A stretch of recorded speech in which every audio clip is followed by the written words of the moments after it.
मेहंदी रंग लाती है पिस जाने के बाद, विद्या संग जाती है दोहराने के बाद। विद्या संग जाती है दोहराने के बाद, सोना निखर जाता है तप जाने के बाद। सोना निखर जाता है तप जाने के बाद, और महान बन जाते हैं धीरज रखने के बाद। और लोग महान बन जाते हैं धीरज रखने के बाद, जिसके बाद धैर्य की पतवार हुआ करती है, वह बड़े बड़े तूफानों में भी नाव भव से पार हुआ करती है। तो बंधुओं, ऐसे एक महामना का हम अवतरण दिवस मना रहे हैं, जिनकी तपस्या, जिनका ज्ञान और जिनका अध्यात्म अनूठा है, जिसके लिए शब्द नहीं है, तो उस महामना की थोड़े से गुणगान हम करते हैं, क्योंकि हमारी यह जीवा सार्थक होती है। अगर हम पूज्य पुरुषों के गुणगान से इस जीवा को पवित्र करते हैं, तो हमारी इस जीवा की सार्थकता है। तो वे महापुरुष जिनके जीवन में बचपन से लेकर के अब तक संघर्ष ही संघर्ष है। कहते हैं कि एक भीष्म पितामह थे, वह सूली पर सोए थे। ऐसे ही हमारे आचार्य गुरुवर की जीवन गाथा देखें तो वह भी जब उत्पन्न हुए तो बिल्कुल कांटों की सेज पर उनका जन्म हुआ। घर में दरिद्रता की राक्षसी जब अपना तांडव नृत्य कर रही थी, उनकी माता कर्जा चुकाने में लगी हुई। उनकी सास के द्वारा जो कर्जा लिया गया था, किसने कितना लिया पता ही नहीं, लेकिन माता ने सोच लिया कि मेरा संकल्प है, जो जितना मांगेगा उसके पहले उसको उतना दे दूंगी। सिलाई मशीन उन्होंने 20 साल तक चलाई और उस कर्जे को उतारा। सोचिए कितना कर्जा हो। और उस कर्जे को उतारने में देखिए 10 साल पिताश्री बिस्तर पर रहे, अकेली माता और 3 बच्चे। कैसे उनको पता नहीं था कि दूध क्या है, रोटी क्या है। कहते हैं कि उनको आटा घोल के माँ पिला दिया करती। ऐसी परिस्थिति उनके जीवन में, फिर भी वे अपने जीवन में कैसे आगे बढ़े, जीवन को आगे बढ़ाते रहे, लेकिन कभी हार नहीं माना, कभी संघर्ष में पीछे मुड़ करके नहीं देखा। हर समय सोचते रहे कि मैं कैसे अपने माता पिता की सेवा करूं। और जब माता को कैंसर हो गया तो उन्होंने होटल में शेफ की नौकरी करके बहुत सारा धन अर्जित किया। घर में आचार्य श्री पूरा काम करते थे। घर में भोजन भी बनाना है। माता बीमार हुई तो वह पलके से पलंग से पैर नीचे नहीं रखेगी। घर का पूरा काम A to Z काम वो कौन करते थे? आचार्य श्री सुंदर सागर जी, जिनका नाम क्या था? प्रदीप कुमार। पूरे घर का काम भी करना, साथ में कॉलेज भी जाना और अपना धर्म भी निभाना। जिस समय उन्होंने आचार्य श्री सन्मति सागर जी के दर्शन किए, उनका कोई नियम नहीं था और वे अजैन थे, वैष्णव धर्म को पालन करते थे। लेकिन जब दर्शन किए तब उनके भाव बन गए, तो आचार्य श्री के पास कक्ष में गए, वहां पर वैयावृत्ति करने गए और आचार्य श्री से कहा मैं आहार देना चाहता हूँ। आचार्य श्री ने कहा ब्रह्मचर्य व्रत लो, बताओ। लेकिन उनकी परख लिया था आचार्य श्री सन्मति सागर महाराज ने कि ये होनहार जीव है, और उन्होंने कहा अगर आहार देना है तो आजीवन ब्रह्मचर्य व्रत लो। अभी किसी को बोले तो कोई आहार देने को आएगा? नहीं आएगा। अब उन्होंने सोचा कि क्या करूं, लेकिन मुझे तो व्रत लेना ही है, पहले से ठान रखा था। लेकिन अब उनको निमित्त मिल गया तो उन्होंने क्या किया, चुपचाप आजीवन ब्रह्मचर्य व्रत लेकर घर में आ गए। माता अजैन थी, वह कुछ जानती नहीं थी, लेकिन अब व्रत लेकर के आ गए। अब माता से कहते हैं कि मैं विवाह नहीं करूंगा। माता एकदम घबरा गई, क्योंकि पहले वो जैन धर्म को फॉलो नहीं करती थी। और ऊपर से इतनी बड़ी बात। तो उन्होंने कहा अभी तो तू बहुत छोटा है, 19 साल के बच्चे थे, पढ़ाई भी अधूरी चल रही थी, बीकॉम सेकंड ईयर में थे, अभी तेरी पढ़ाई अधूरी है और परीक्षा का समय है। तो उन्होंने तो अप्रैल में परीक्षा सिर पे थी और घर का त्याग कर दिया। फिर घर का त्याग किया, अप्रैल में घर से निकले और वहीं पर आचार्य श्री के चरणों में क्या त्याग कर दिया? रात्रि भोजन का त्याग, चमड़े का त्याग, शुद्र जल त्याग, ये सब कर दिया। अप्रैल में घर से निकले, जुलाई में मुनि दीक्षा। बताओ। और एक बार पहले केशलोच किया उन्होंने इस बीच में।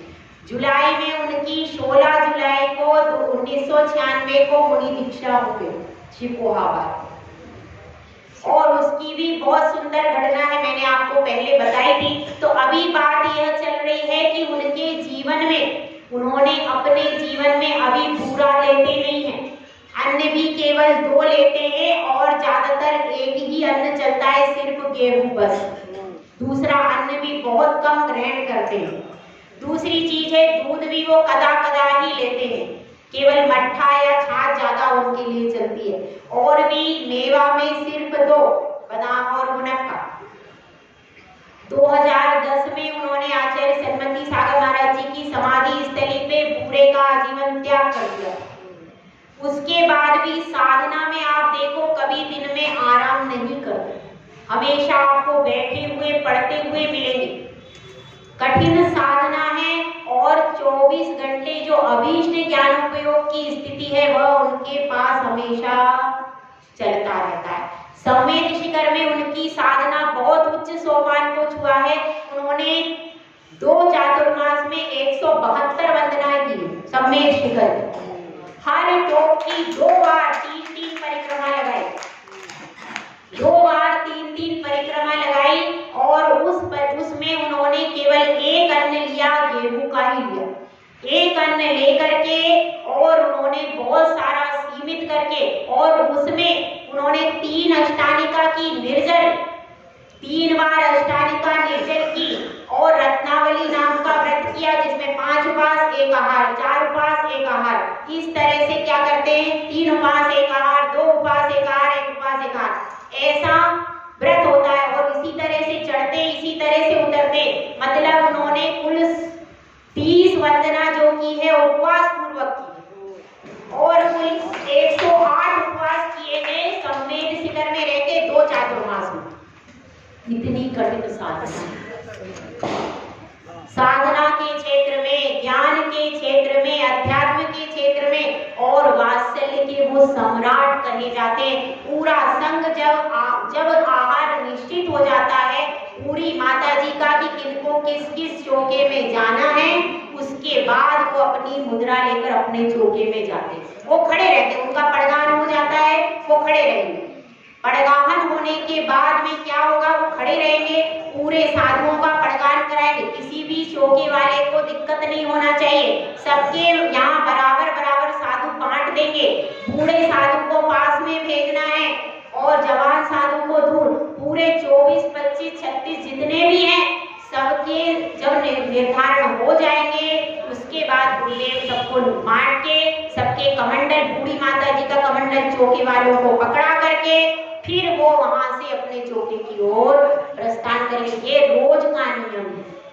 और जब उन्होंने सम्मेद शिखर में विहार किया था, पूरे संघ का आहार हो जाता था, उसके बाद गुरुदेव आहार पे उतरते थे।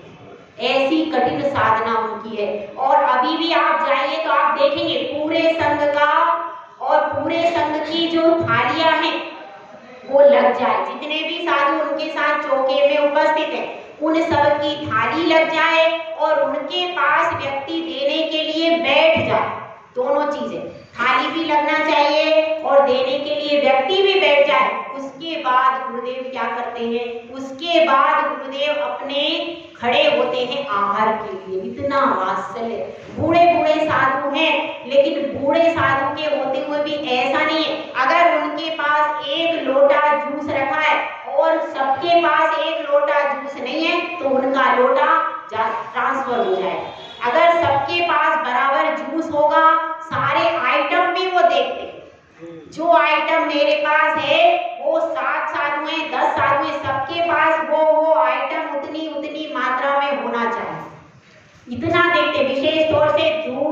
जूस और फल, ये सारे आइटम देखेंगे। उसके बाद यदि उनके पास एक्स्ट्रा आइटम हुआ तो वो क्या करेंगे, तो ट्रांसफर कर देंगे। कई बार हमने देखा है कि वो रूखी रोटी लेकर के भोजन करके आए। इतने सरल, सात्विक और वात्सल्य सम्राट, आपको दर्शन का अवसर मिलेगा तब आपको पता चलेगा कि गुरुदेव की क्या विशेषता है। 4 पंक्तियां कह रही हूं, टाइम तो बहुत ज्यादा हो गया। गुरुवर की अनुपम साधना कर में गए हैं हार, गुरुवर की अनुपम साधना कर में गए हैं हार, चारित्र की विशुद्धि से आत्म का श्रृंगार, भक्तों के कल्याण में चिंतन की रसधार, स्वपर के उत्थान में हर पल है तैयार, स्वपर के उत्थान में हर पल है तैयार। और आपकी अगर थोड़ा सा समय हो तो मैंने एक भजन आचार्य जी को गिफ्ट किया। इस अवतरण दिवस पर मैंने एक भजन लिख करके गुरु को गिफ्ट किया। अगर आप लोग थोड़ा सा समय दो तो मैं सुना दूं।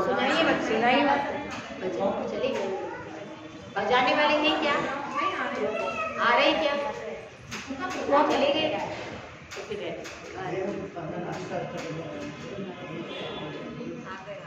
आगे मत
है जी, बहुत बढ़िया कंठ और भजन, बहुत बढ़िया, बहुत बढ़िया।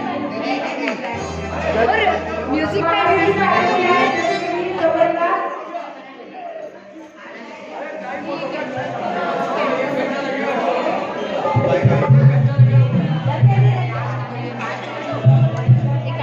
सेट कर दो ना आपको हिसाब से छोटा